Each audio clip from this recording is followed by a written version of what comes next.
Grazie a tutti. Aspettate un attimo.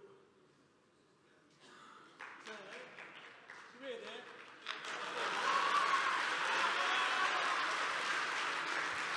Forse non sapevano chi nominavano quando hanno nominato me. Posso dire che sì, magari no, perché sapete, fanno le cose, no? All'inizio dicono mettiamo le etichette, no? Beh, chiaramente Salvini lo sapeva bene chi nominava. Io non so se tutti fossero a conoscenza, no? Se ne sono accorti dopo 2 giorni, se non sbaglio. È stato subito una cosa simpatica vedere come la famiglia evidentemente è un argomento spinoso. Evidentemente per tanti anni è stata una cosa, diciamo, che andava bene così, che non se ne parlasse. Posso dire che io oggi sono soddisfatto, ma soddisfatto perché in un certo qual modo, datemi di potermi prendere questa soddisfazione, io penso di aver vinto. Io non so quanto adesso andremo avanti, Matteo dice un tot di anni, io dopo 9 mesi mi sembra penso di aver già raggiunto quota 100, quindi chiederò perché è stata... Però, guardate, quando ho iniziato a parlare della questione demografica diversi anni fa, dopo aver sentito il professor Gotti Tedeschi, dopo aver letto qualche libro, era una cosa che i miei stessi collaboratori, quando stavo ancora a Bruxelles, i miei stessi collaboratori mi guardavano e dicevano: cosa stai dicendo? Cioè che il calo demografico fa calare l'economia, fa calare il PIL. Il calo demografico, sì, magari è vero, non c'è ricambio generazionale, magari è vero, può creare qualche problema, ma cosa c'entra con l'economia?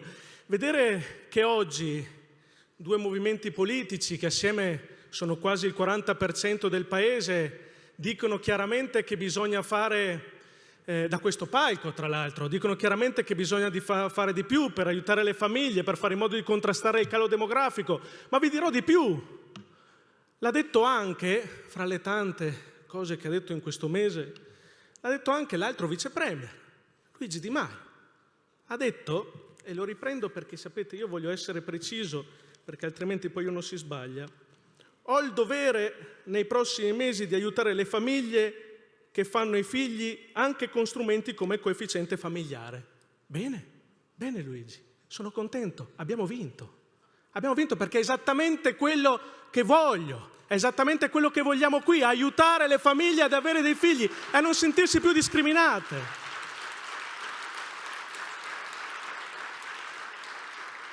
Magari te lo dico nella tua lingua madre, però mo guagliò lo devi fare. Lo devi fare perché non si prendono in giro i veronesi, Guardate che già in questa finanziaria è stata una battaglia molto difficile. Io sono arrivato e praticamente c'era poco sulla famiglia. Tutte le manovre che c'erano erano a zero, non c'erano più i congedi parentali. Li abbiamo aumentati, abbiamo dato anche un giorno in più. Qualcuno dice poco, è vero, è poco, siamo all'inizio. Non c'era più il cosiddetto bonus bebè. Noi l'abbiamo trasformato in un incentivo alla natalità, siamo riusciti a metterlo per un anno, più di 400 milioni di euro però, ma non c'era più. E tante altre cose, abbiamo fatto una corsia preferenziale per lo smart working, e per le famiglie, per le donne in particolare e anche per quelle persone, quelle famiglie che hanno un disabile a carico. E tante altre cose, ci sono 100 milioni di euro dato per il fondo famiglia, che prima non esisteva, sono strutturali. E voi pensate che la cosa curiosa è che in questo ultimo mese, mentre io facevo a meno di parlare anche con i giornali, i giornalisti e le televisioni, perché a un certo punto ho ritenuto anche che probabilmente era inutile, tanto poi le cose e la verità viene a galla, però pensate che proprio in questo periodo abbiamo fatto una cosa particolare. Di quei 100 milioni dati alla famiglia, 80 li abbiamo presi e abbiamo deciso di usarli per fare un tavolo con delle aziende, fra le più importanti d'Italia, ci sono anche rappresentanti delle piccole e medie imprese, ma ci sono anche le aziende più grandi d'Italia, con le quali vogliamo favorire la conciliazione fra la famiglia e il lavoro, in particolar modo delle donne. Io mi sono trovato degli attacchi da parte di alcuni deputati di sinistra in cui dicevano che voglio mettere sotto tutela le donne. Qualcuno ha detto che venendo qui si odiano le donne, si vuol tenere le donne in casa. Allora, io ho una moglie che lavora, ho una mamma che ha lavorato praticamente fino a 70 anni, ho una sorella che lavora, mio padre, che era l'unico sostegno maschile, non c'è più, ho una suocera che lavora, ho la sorella di mia moglie che lavora. Guardate che quello sotto tutela sono io, in casa. Io ho detto già a mia moglie: quando vuoi, piuttosto di fare il ministro vengo a fare il mammo, che sicuramente sto più sereno con mia figlia, oppure la figlia che non lavora perché ha 3 anni. Però è incredibile, come posso io voler che le donne stiano a casa? Anzi, facciamo una cosa, questo mese mettendo 80 milioni di euro per favorire le donne che lavorano, perché parlando con tanti anche nel resto d'Europa ci hanno detto che la donna quando si sente realizzata sul lavoro, ma soprattutto quando non ha paura di perderlo, perché in Italia succede che se metti al mondo un bambino o se rimane incinta rischi di perderlo il lavoro, e noi non vogliamo che le donne perdano il lavoro perché rimangono incinta. Abbiamo fatto questo in questo mese e poi trovo anche alcuni alleati che dicono: ma chi va lì è contro le donne che vanno a lavorare, vuole tenere la donna in casa? Ma figuriamoci, stiamo facendo esattamente l'opposto. Allora alcuni parlano, altri fanno. Siccome la parola è interpretabile e talvolta il tanto parlare non porta a nulla, o magari si parla anche dicendo sciocchezze, guardiamo i fatti. Abbiamo fatto esattamente l'opposto. Ma pensate che nel momento in cui sono stato attaccato la prima volta per questo patrocinio, stavo andando a New York, all'ONU, dove parlavano della donna, il concilio più importante dopo quello generale delle Nazioni Unite, si parlava della donna, e sono andato a portare proprio quello che stiamo facendo per le donne e per le famiglie, in particolar modo ovviamente per le mamme, finché possano lavorare e condurre la loro vita serenamente, realizzandosi come mamme, come donne e realizzandosi anche sul lavoro. Esattamente questo vogliamo portare avanti, e pensate che abbiamo delle aziende importantissime che stanno facendo questo, importanti aziende, e stanno verificando che non solo aumentano le donne che mettono al mondo dei bambini, ma addirittura aumenta la produttività nelle aziende, addirittura aumenta l'armonia fra i colleghi di lavoro, e addirittura i dipendenti e le dipendenti che mettono al mondo un bambino, quando tornano sono molto più bravi di prima, perché hanno molto più senso di responsabilità e quindi riescono a risolvere molto meglio i problemi, riescono a essere molto più operativi anche per le aziende. Quindi il fare un bambino è addirittura positivo per le aziende. Purtroppo in Italia abbiamo una concezione ancora un po' indietro, medievale.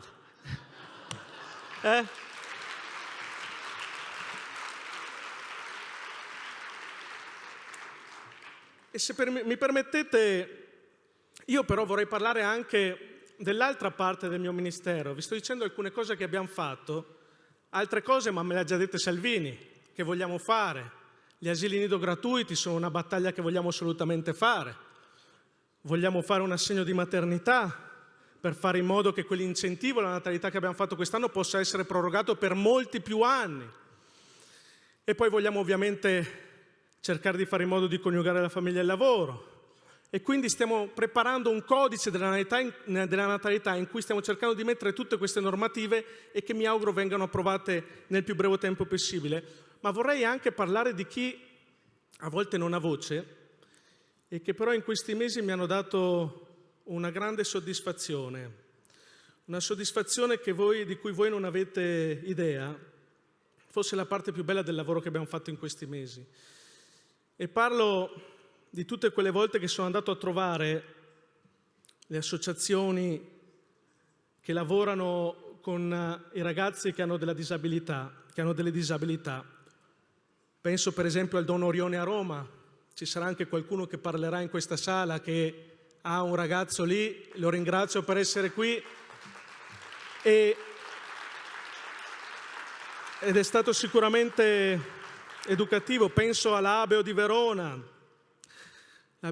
che segue i bambini malati qui all'ospedale pediatrico di Verona, come l'associazione Lollo 10 a Roma, il Down Day a Padova. E vedete, io in queste esperienze ho visto tante famiglie. Ci sono dei genitori, mamma e papà, che nel silenzio combattono anche in questo momento per i loro bimbi o per i loro ragazzi che hanno delle disabilità, che hanno bisogno di assistenza continua. Abbiamo fatto parecchio in questa finanziaria anche per loro. Il fondo non autosufficienza è stato aumentato di 100 milioni di euro, il fondo per le politiche sociali di 120 milioni di euro, ma non è ancora abbastanza. Ma sapete una cosa? Lì si vede il vero valore della famiglia. Ho visto nei reparti di oncologia pediatrica mamme sorridenti in fianco ai loro bambini. Ho visto in alcuni di questi centri papà e mamme che accompagnavano il loro figlio disabile, ma li ho visti sorridenti, li ho visti sereni, li ho visti accettare le difficoltà della vita in maniera eroica, con un coraggio che probabilmente io non riuscirei ad avere. Questi sono gli eroi di cui l'Italia è piena, questi sono gli eroi di cui dobbiamo andare orgogliosi, gli eroi che tutti i giorni alla mattina si svegliano e sanno che la loro giornata sarà un'altra battaglia spesso anche contro lo Stato che magari si dimentica di loro spesso e volentieri. E due cose volevo ricordare, erano anche qui con noi questa mattina, Moni e Gabriele, che hanno 3 bambini che hanno l'autismo. Oggi non sono qui con noi questo pomeriggio perché è il compleanno di Colin e Liam, che sono 2 dei loro figli. Questi genitori hanno voluto testimoniare anche qui oggi la loro presenza e il 2 di aprile sarà la giornata mondiale dell'autismo e quanti genitori, quante famiglie, quante persone stanno vivendo con questi ragazzi speciali, ma chiedono un aiuto che per fortuna in tante realtà c'è, ma in tante altre realtà è difficile. E un'ultima storia che vi voglio raccontare è quella di Lorena. Lorena è una ragazza che abbiamo incontrato a Modena, malata di SLA, che non poteva più neppure parlare, comunicava con gli occhi attraverso un computer. Siamo andati a Modena, l'abbiamo trovata, lei aveva un grandissimo desiderio, il desiderio di studiare. Siccome anch'io sto ancora studiando la mia 3ª università, allora me la sono presa proprio a cuore e siamo riusciti, attraverso anche delle persone che ci hanno aiutato, attraverso anche il Ministro dell'Istruzione, a farla iscrivere all'università. E questa ragazza mi ha scritto: egregio Ministro, sono strafelice di comunicarle che mi sono iscritta all'università. Il suo intervento è stato decisivo e fondamentale, non la ringrazierò mai abbastanza. Le porto anche i ringraziamenti di tutte le persone che mi hanno dato supporto in questo progetto, con infinita riconoscenza. Cara Lorena, sono io che ringrazio te, perché ci hai dato il senso della vita. Quanta futilità anche nelle proteste in questo giorno, quanta futilità, quanto odio, quanta soddisfazione da una persona singola, che tutti i giorni combatte, che aveva un desiderio e noi gliel'abbiamo esaudito, rendere la vita un po' migliore alle persone, rendere la sofferenza un po' più lieve alle altre persone. E questo è il compito che mi sono dato e che ci siamo dati quando abbiamo istituito questo ministero. Pian piano lo stiamo realizzando, ma ci serve l'aiuto di tutti voi, perché vedete che la battaglia purtroppo è anche ideologica. E allora non serve più la ragione, purtroppo, quando c'è l'ideologia. Serve impegnarsi quotidianamente. Senza bambini non c'è futuro. Io ho avuto questo fine settimana un rammarico, devo dire la verità. Aver visto che mi hanno dovuto raddoppiare la scorta nella mia città è comunque una cosa che fa soffrire, ma soprattutto mi fa soffrire perché questi 9 mesi, voi avete visto ogni tanto la mia faccia, ma purtroppo dietro a me e attorno a me ci sono tante persone che hanno sofferto. E quindi ringrazio mia moglie che è qui con me, che ha sofferto perché magari sul posto di lavoro qualcuno l'ha trattata male. Ringrazio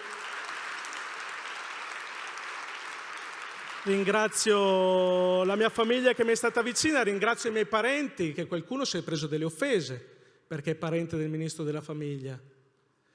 Ringrazio la mia bambina che a 3 anni è stata discriminata in un asilo perché è la figlia del ministro Fontana. E quindi, capite, la battaglia è dura.